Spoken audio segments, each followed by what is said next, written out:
Hi, everyone. My name is Carlos Baena. I'm director of independent animated horror short film called Noria. And we're going to talk today a little bit about the post-production pipeline and how Nuke was used on Noria. My background is in animation. As an animator, I've had worked in a bunch of different movies, both at ILM, Pixar, and other studios. Then, Yeah. Hello, everybody. I'm Yasin Hasanian. I'm the VFX supervisor on Noria short film. I have the privilege of being part of this roller coaster of exciting memories and stories since early on, like 6 years ago. So we've been working on this since a long time ago, and this is kind of like a very exciting moment for us to be able to share with you some of our experiences that we had with this project. Um, if you want to take over to show yeah, you, yeah. we're actually going to show like a teaser that we created a few years back, and then at the end of the presentation, we'll show a sequence of the film. So here's the teaser.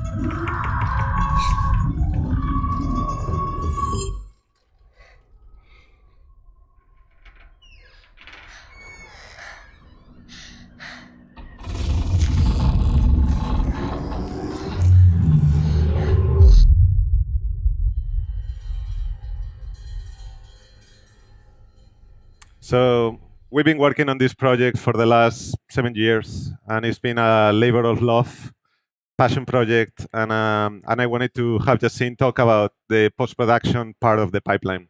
So Yeah. All right. I'm gonna talk about a few areas, like some of the main topics that we're gonna talk about. First one is we are gonna talk about how we establish this pipeline on the cloud, and then how we establish Nuke on this cloud and connected it to our pipeline with different areas on the clouds that we had. And then we are gonna highlight a couple of workflow tools. And then we might have like a tiny teaser for you guys to take a look at. And at the end, if we'll have like a few minutes for question and answers if you guys have any. And before I start, we were partying last night until we're late. So if I goofed up anything, that's because of that.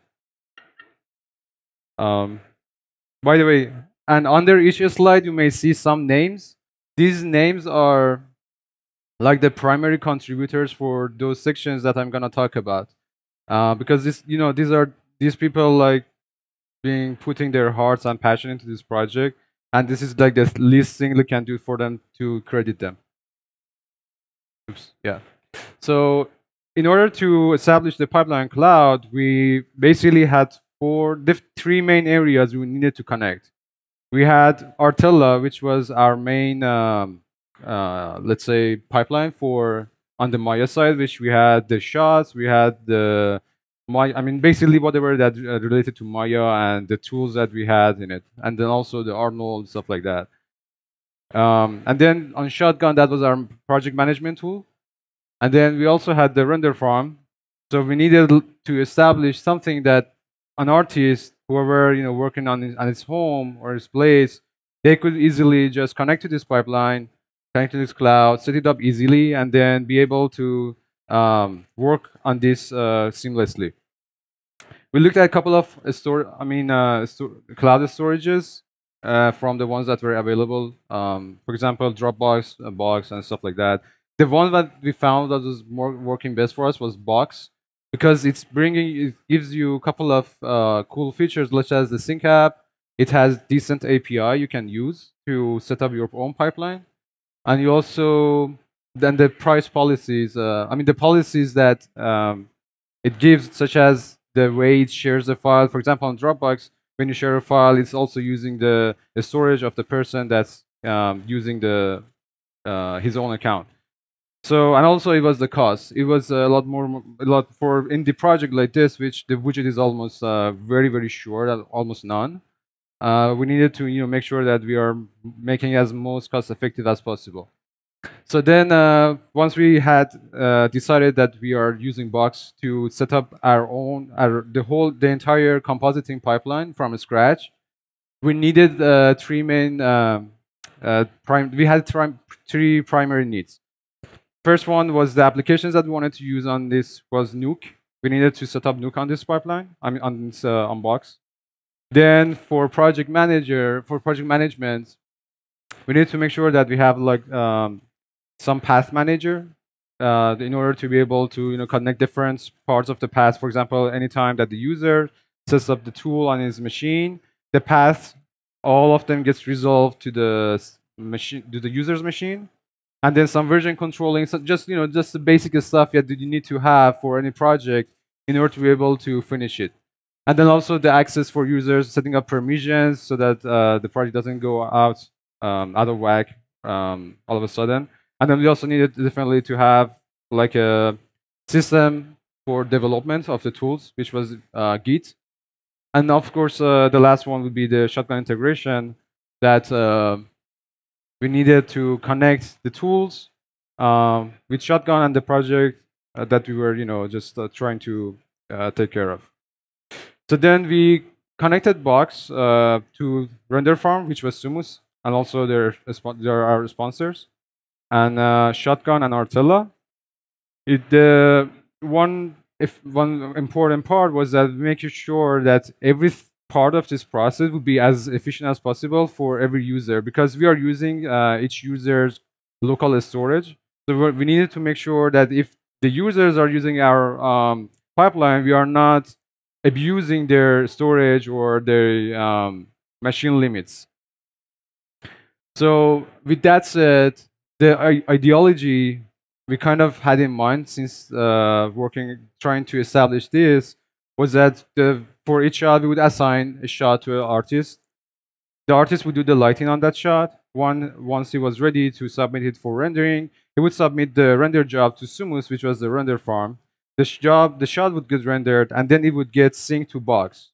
And then that's when this circle would get completed, and then the artist would have access to all of these rendered elements and be able to composite the footages, the image on his own machine.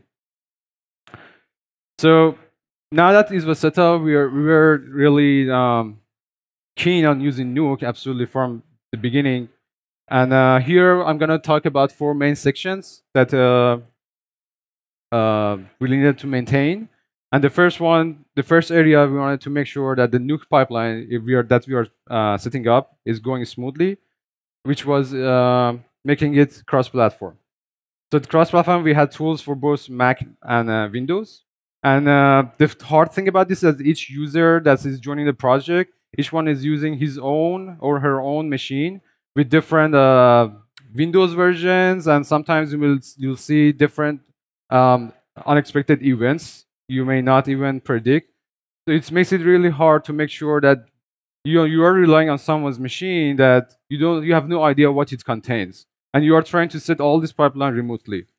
So there's always going to be some issues. We had problems. We had to stay awake until late night and try to figure them out.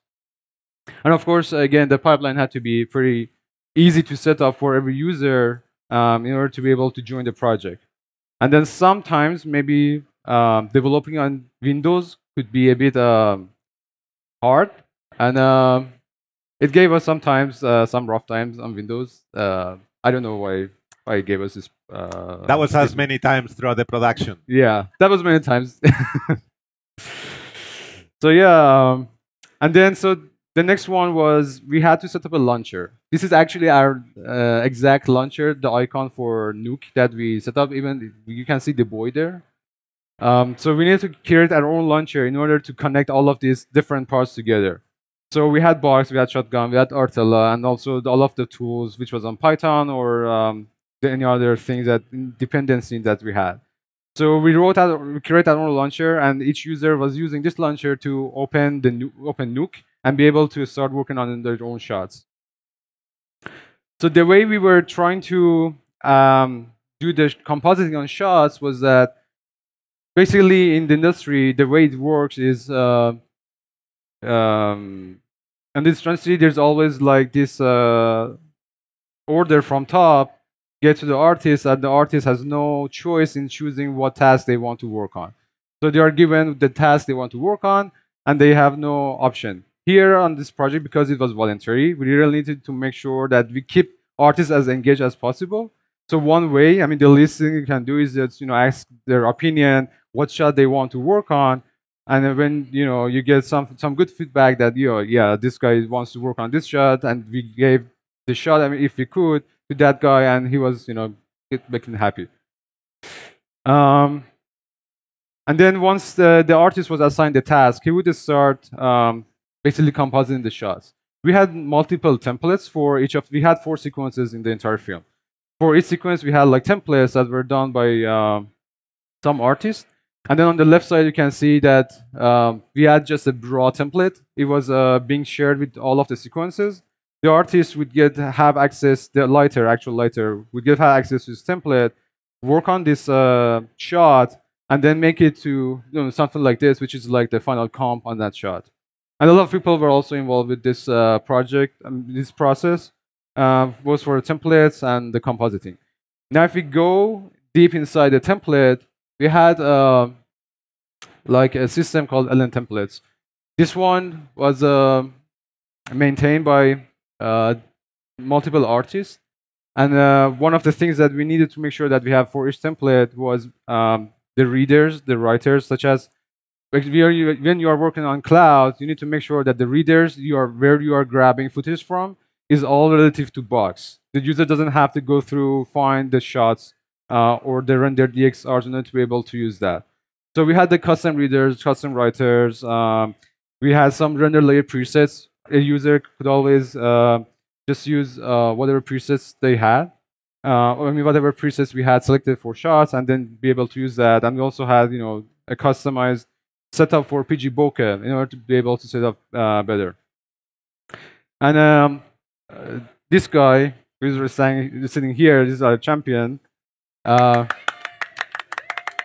Yeah, he was one of the main guys who helped us with Boost templates, and also a tool which we had called Scene Panel. Scene Panel was basically our main project, shot management in Nuke, which had a lot of features that allowed other artists in order to be able to work remotely on such a pipeline. It had support for templates, browsing the comps available, and yeah, if I want to show you guys, it was like a quick recording that we had, like voting. On the right side you can see the scene panel, and on the left side is the template. The artist would grab it. It updates the scene settings to the shot, and then he would be able, to just put as many shots as he wants inside the single scene. And this idea of having multiple shots inside one scene, it comes from the way we also did it in lighting, because in lighting we also wrote our own tool in order to be able to have multiple shots, any number of custom shots within a single scene. And then the artist was able to have access to Artella, which was our main any cache that we have. For example, we use Alembic, so the user had access to Artella and then bringing all of the caches, anything inside the scene, and be able to build his own comp or any other dependencies that are required to be able to be there for the shot. So if we go to that was it. Now the previous part was basically the setup for the shots. Now we had a lot of tools. We wrote a lot of tools for Noria. I'd like to show you some of the main ones. Like highlight some of the ones that really helped us during the production. And the first one was the eye reflex map. It was our eye reflection tool For example, in most of the shots, we weren't really relying on having reflections all rendered on the eyes. So we wrote our own tool. I guess whoever was directing this film was the eyes were very important for that person. So yeah. So we just had to put up with that guy. We just had to put up with that guy. And, yeah. So yeah, because basically what you see here is like the raw render, and then we had like a real-time tool that in COM we would just be able to customize the eyes in any way we could that we needed. And then the next one was LN Frame Projector. This tool, because really needed to be efficient about the render farm and the usage of farm, we need to make sure that we are not abusing farm too much. So one of the ideas was that we rendered just a couple of frames, the beauty frames, and rendered the entire sequence just the position of the sequence and also the normal. And then we would project the beauty onto just the position and the normal, and we would get like the exact same thing. It would work best for shots that doesn't have much animation, because if you look at here, this is like the projector, don't see much animation, but the actual rendered shot, which is this, it had the animation. However, the quality, you don't get noise, you don't get any artifacts that you need to worry about. It's just very efficient for being able to really try to optimize your rendering needs. In fact, we use that for fixing noise. After all the renders were done, we got a lot of renders that had noise, and we couldn't go back to the rendering because it's too expensive. So we used that tool for fixing. Yeah. The next tool that we developed was Limbo Key. Basically, I don't know if you're aware about optical vignetting, which is also called cat eye effect. It's an effect that you see on lenses. The bokeh starts to get curved around the corners. There's no tools off the shelf that you can use to get this one. So, and the tools that we have for depth of field is PG bokeh, and also the makers of PG bokeh, Perkins Lab, has been generously sponsoring us with this project. So a big thanks to them. We had access to PG bokeh, so then I took PG bokeh and then extended it to something that would allow us to to have like this feeling of cat eye effect, which allowed us to be able to get the visual that we were looking for in a number of shots. Especially in anamorphic. Like the whole film, we try to replicate an anamorphic look, so PG bokeh is a lot more obvious, a lot more noticeable. Exactly.